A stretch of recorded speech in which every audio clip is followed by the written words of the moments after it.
Hey guys, what's up? It's Tyler Kluver. This is the Snapped Podcast. So glad that you're joining me. On this podcast, we're going to talk about diet, exercise, mindset, training, sports, performance, and any of the things that we discuss, me or the guests that I bring on, is going to help you get better and help you get healthier in some way or another. We're glad you're here. Sit back, relax. Let's have it.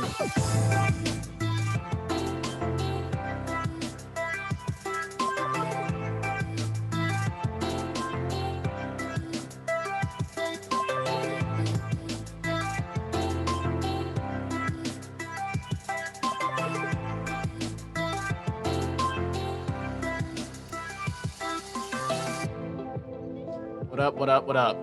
We're back. I'm literally texting to start this episode. I'm texting a client because that's how dedicated I am as a coach. Okay, I start a podcast, doesn't matter. Client texts me, I text him back. And the question actually was, and he'll hear this, Jacob, so shout out. The question was, is there a way to mitigate muscle soreness through nutrition? Which is a good question. And to be honest, generally the answer is going to be you can do a lot of things to kind of mitigate how sore you are, but soreness is going to be a thing regardless of what you do. Which actually would be a great topic for an episode of this podcast, not this episode. This episode, as you can tell from the title, is going to be about EMOM workouts, a type of workout, a very, very effective type of workout, one that I use myself, one that I program for many of my clients. Probably the best way to actually increase your fitness, not just your cardio, not just your strength, not just your ability to do skillful movements, but all of those and more. EMOM workouts. And the reason that they are so effective is really about tenfold. And again, I'm finishing this text message, so just 1 second. This is really the nitty-gritty, what you get when you come to the Snap podcast. Soreness is gonna be present regardless of how well you recover. You know, soreness actually is something we should seek. Not in a way that if you're sore, you got a good workout, because it's not always true. You could shovel the driveway and, there's a yawn, respectful of you guys. You could shovel the driveway. I think about like when I stand at the counter and like, I don't know, this is so specific and maybe none of you do this, but when my wife and I buy we buy bulk beef, right? Bulk hamburger in like a 10-pound tube. And then we like cut it up ourselves into 1-pound segments to use. While I stand at the counter and do that, my back gets sore because it's just a position and a prolonged amount of time that you're just not used to. Did I get a good workout because I did that? No, but I'm still sore. So soreness doesn't equal a good workout. However, assuming that you have, sort of programming in place that's smart, you're doing good movements at good intensity, being sore and sort of feeling beat up every once in a while is something that we should chase. It's our body telling us, okay, we got to get better. We're going to get better. And then obviously the ensuing behavior and tactics to recover from that soreness is sort of what makes us a better version of ourselves. Nonetheless, EMOM workouts, which can make you plenty sore. I think we should first define EMOM. Not that this podcast is really going to be a long or, difficult one to understand. But what is an EMOM workout? And I'm going to actually read this from healthline.com because I don't, people put things in a much better way than I do. EMOM workouts are a type of high intensity interval training. I think that's a great place to start. This is why I read the article. HIIT, as some would recognize that, HIIT workout. Like if you go to a HIIT class or you do HIIT workouts that are programmed by your gym or whatever, that stands for high intensity interval training. Now let's talk about that for a second. High intensity, there's two parts of that, right? There's the high intensity part and there's the interval part. High intensity is generally going to take you into your zone 3 heart rate. And that's probably a bad way to put it, but essentially what you're working with when you work, I mean, there's more to it than this, but if you really want to make it simple, there's 3 zones of heart rate that you're generally going to be in when you're working out. Okay, so let's think of it this way. The easiest way to think about it is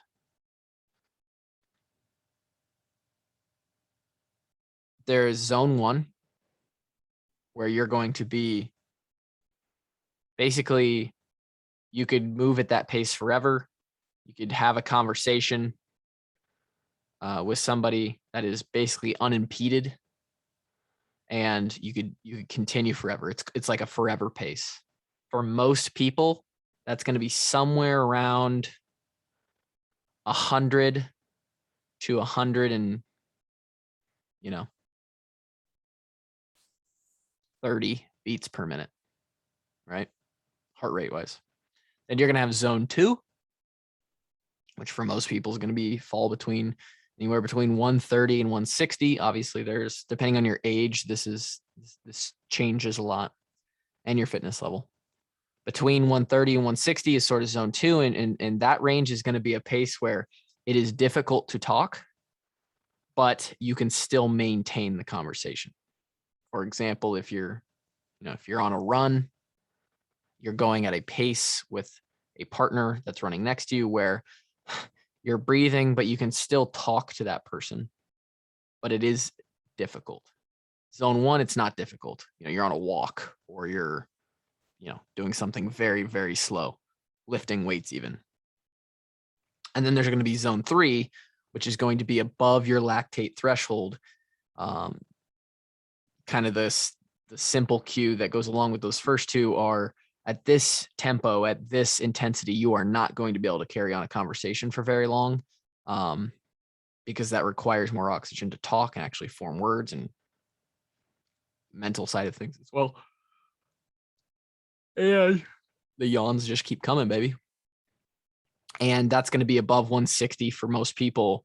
That's considered high intensity, right? So this is up in that range. And often what accompanies that high intensity is a period of work and a period of rest. That would be your interval training, high intensity interval training.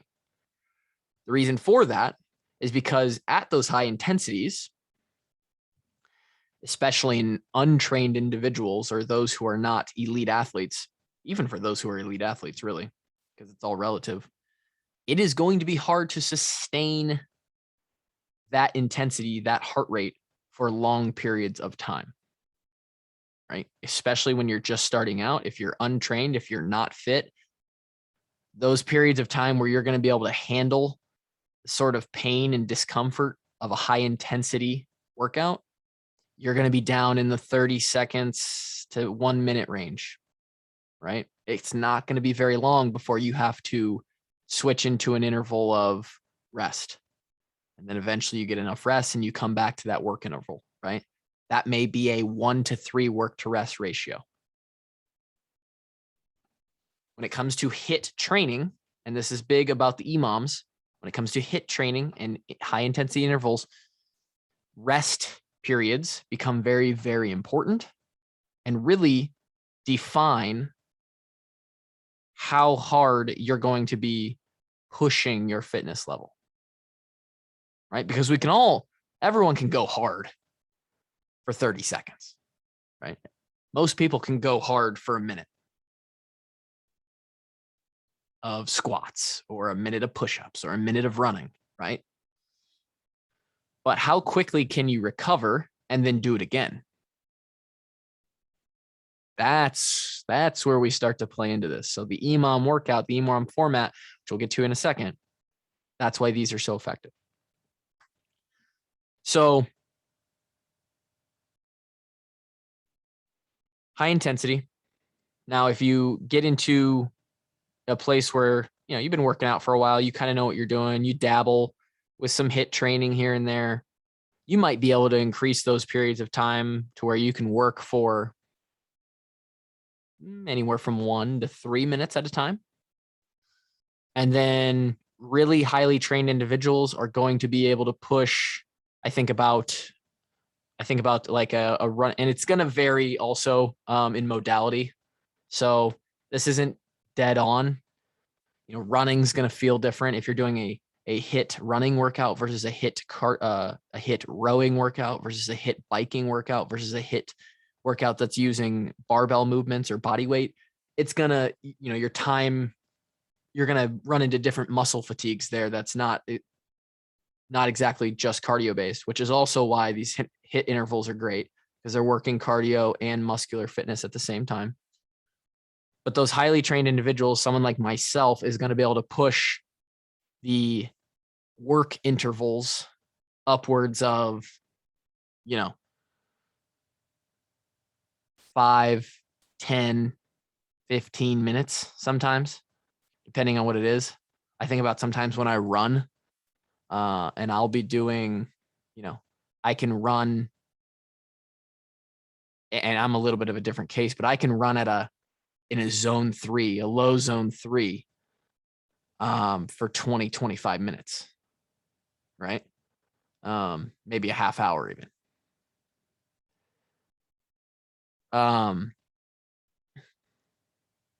So why do EMOMs work, and why are they good for everybody? And that's really why these are great workouts, because they can actually be very simply adjusted to work somebody out that's starting at 0. Shit, they could be 40 years old and have never worked out in their life. Or you could be someone who trains all the time like me, and they're even more beneficial. What does that look like? Well, if I was going to take my dad and give him a high intensity interval workout based on an EMOM format, I suppose now would be a good time to go over that format. EMOM stands for every minute on the minute, meaning clock starts, zeros on the clock, it starts ticking, 1 second, 2 second. The minute has started at the beginning of that first minute. Let's go real easy. We're going to do 5 air squats, right? We have to complete the amount of prescribed work, 5 air squats. Once we're done, let's say that takes 2 seconds per squat. We finish in 10 seconds. Awesome. Now we wait, and the rest of that minute is our rest. Okay. So maybe you got someone that's got real bad knees. Maybe they're really overweight. Squats are not an easy thing for them. They might even be squatting to a chair and standing up out of the chair. 5 squats to a chair and then standing back up. That might take them 30 seconds, 40 seconds, right? The rest that they're going to get is shorter. It's going to be more difficult for them, more of a fitness overload for them to do that. And the general idea is however fast that you work, the more rest you get. So yes, you're giving yourself, you know, I give myself 30, 40, 50 seconds on the end of an interval, but I have to do the work quickly to earn that, right? The goal being whatever work you're doing, you're going to do these workouts to get better at them so that they take up less energy. So that right now, maybe you're doing a set of, you know, for someone like me, one on the minute would be something like 20 air squats, right? Now, 3 years ago, when I wasn't as fit as I am now, 20 air squats might have taken 45 seconds. And the amount of energy that took was much higher than nowadays when I could do it in maybe 30 or 35 seconds. And even though I've done it faster compared to 3 years ago, I'm not quite as taxed. And now because I can do it faster, I actually have more time to rest before, the next minute rolls around. And guess what? On the minute, that OM part of the EMOM, you're going to start again. You're going to do round 2. Now, easiest definition of that is with EMOM workouts, you have 1 minute to complete a specific number of reps of a particular exercise. The key is to finish your reps before the minute is over. When you've completed your set of reps, you use the remainder of that minute to rest before you're on to the next set of reps. You repeat this cycle for the duration of workout. That next set of reps, that second minute, could be the same work that you did in minute 1. And I'll talk about why you would do that in a second. Or it could be a different movement. Okay. So say this is often one that I'll do, right? I want to work one arm exercise. I want to work one leg exercise. I want to work one ab exercise. A very, very common EMOM that I will put me and my wife through. Okay. We're across the entire workout. We're hitting the whole body. So we're going to do push-ups on minute 1. We're going to do air squats on minute 2. And we're going to do plank on minute 3. When we get to minute 4, we'll go back to push-ups. This sort of workout allows us to hit more movements of the body. It allows us to rest even longer. So not only do we get that rest before we have to do more exercise, but then when we start the next set of exercise, we're actually using muscles that we didn't have to use in the first minute, right? When you do a push-up, that's contraindicated to a squat where you're not going to be using those same muscles. So before you have to do another set of push-ups, you got 3 minutes. Before you have to do another set of squats from your last set, you have 3 minutes to recover. And that's another way to build in rest.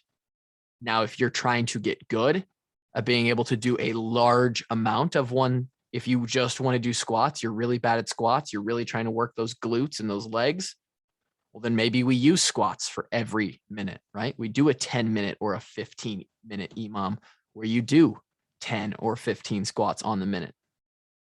Doesn't take very long, 10, 15 minutes before you're hitting 150, 200 air squats. Obviously, you have to build up to that.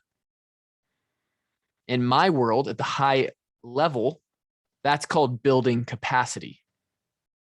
And it's not going to be used on stuff like air squats because those are very simple. It's going to be used on high skill or high weight movements, right? To be competitive, you have to do things that are high skill and you have to do some simple movements at a higher weight. So it might be squats, but it might be front squats at 185 pounds, right? 5 front squats, 185 on the minute, every minute for 15 minutes.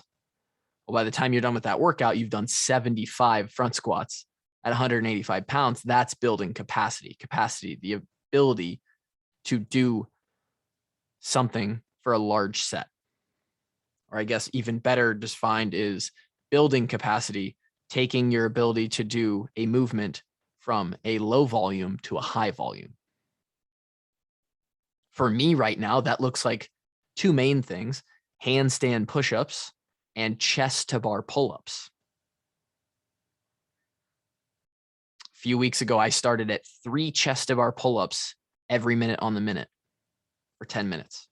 I am now up to, part of the reason is not only do I not have the skill down because it's an accuracy sort of coordination skill of doing those butterfly CrossFit chest to bar pull-ups, but I didn't have the strength either to actually swing, keep my core stability tight, pull to the bar, brush my chest. I just didn't have it. In a few short weeks using EMOM workouts, I've been able to get that capacity up to now 7 chest to bars on the minute, every minute for 10 minutes. 10 minutes goes by, not a lot of time, and I've done 70 chest to bar pull-ups. Same thing with handstand push-ups. I'm doing 100 handstand push-ups in 10 minutes, 10 sets of 10. not only is my skill and my strength in the movement becoming better, you're actually getting better at the active part, but your body's becoming more fit in the non-active rest portion of the minute, and you're able to recover faster and go back into the exercise without being tuckered out. It is why EMOM workouts are so, so good. Now, 10, 15, 20 minutes, those kind of time frames are where you're going to work on single movements or double movements back and forth. Alternates is what I call them, right? Or alternators, where you're going to take two movements. Shit, we'll just put those two together since they don't really affect each other either. Handstand push-ups and chest to bar pull-ups. And I'm going to work back and forth for 20 minutes, right? When you extend out the EMOMs, the longer you extend out the EMOMs, the more movements you're probably going to add in. Meaning now we're doing handstand push-ups, chest to bar pull-ups. We're going to do some dumbbell snatches, and we're going to do burpees. So now we have 4 movements. Let's call it a 40-minute EMOM. Well, now we're not working on that individual movement capacity as much because we're giving ourselves sort of, again, it's going to be a 4-move cycle, a 4-minute cycle. Well, I'm gonna recover on chest to bar pull-ups in 3 minutes, right? That's not taxing me like it is when I have to do it every minute. So now we're not so much working capacity of a single movement, but we are working capacity of recovery. Because now we've extended this to a 40-minute long workout. Okay. Well, how long can my body go on the minute, every minute, doing exercise, doing work? And sort of the variations just continue to go on and on and on. It is a really, really interesting concept. Not only that, but because a lot of people don't know how to program their own workouts, this is the easiest way to do it. Just do an EMOM, right? A lot of people don't know, okay, well, how much should I rest? How many movements should I be doing? How should I pair them up? Should I rest this long between a set? And then when I finish a whole exercise, should I rest more than that or less than that? Where do I go from there? This makes it very, very simple to just pick a movement, pick 2 movements, pick up to 8 movements, right? In that 40-minute, if you have the time in that 40-minute EMOM, choose 8 movements. It's an 8-minute round. Maybe you have to write it down because at that point it's become, there's 8 minutes to remember in a row. Maybe you don't remember the order. Just write it down on a whiteboard or a little piece of paper that you can look at while you're resting. And now it becomes a 5-round cycle of 8 movements, right? And you can practice a whole bunch of different things. And you can determine how many sets of each you're going to do by the end of the workout. And your rest is automatically built in. Not only that, all these things I've talked about, you're not only working on your ability to do the movements, maybe get better at a skill, get better at a certain exercise, but you're also working on that fitness. That engine is what we would call it. Your ability for that engine to run longer, that fitness level, by doing longer and longer EMOMs. So it's a really, really great workout. It's a go-to. It's so good that I do a EMOM every day, minimum. Many days right now, I've actually bought into them so much. I think you can literally take any movements or sort of things that you want to work on and force them into an EMOM format. That a lot of my days now are entirely just EMOM pieces, right? 10-minute, for example, yesterday I did 3 10-minute EMOMs. The first one was just thrusters, 8 thrusters at 95 pounds, every minute on the minute for 10 minutes. Rested about 5 minutes. I did a chest to bar, 7 chest to bar pull-ups every minute on the minute for 10 minutes. And then I finished with an alternate EMOM, 12 calories on the rower on minute 1, 6 alternating single arm devil press on minute 2, 5 rounds of each. Does it always have to be a minute? No. This is the other way before I go here, this is the other way you alter this. It could be every 3 minutes, right? Maybe you determine, okay, I want to do several movements in a row without a rest. And then I want to kind of accumulate that 2 or 3 or 4 or 5 minutes worth of rest all at the end, where I'm still making my work to rest ratio a 1-to-1 or a 1-to-2, but we're doing bigger intervals, right? So here's an example: 10 air squats, 10 push-ups, 10 burpees, 30-second plank, 10, 10, 10, 30 seconds. You do all of those, and then you rest until the next, let's call it 3 minutes.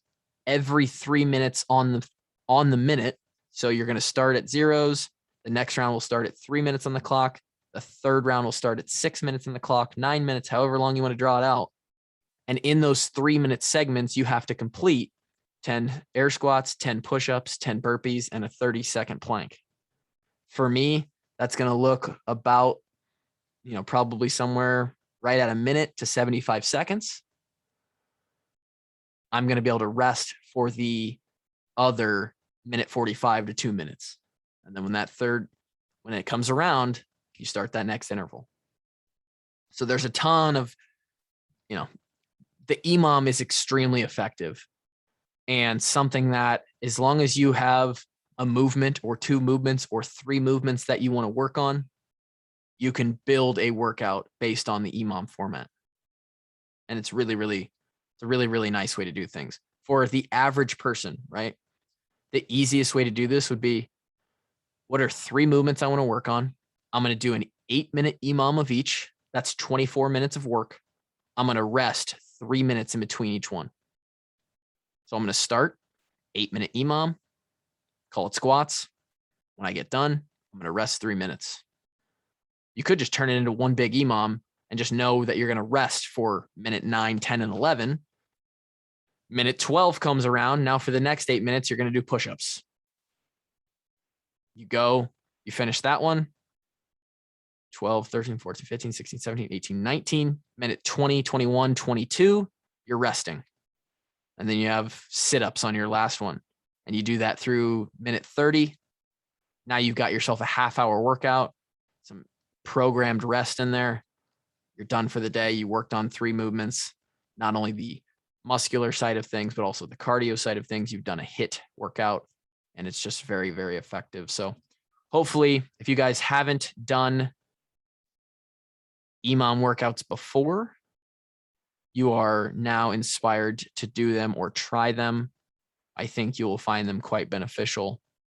And I hope that me over explaining what that is has been educational for you today. Thank you again for tuning in. Go get yourself an EMOM workout. You can really, really vary these things to how you want them to be, and they can get pretty nasty. So go get fit, boys and girls. Talk to you next week.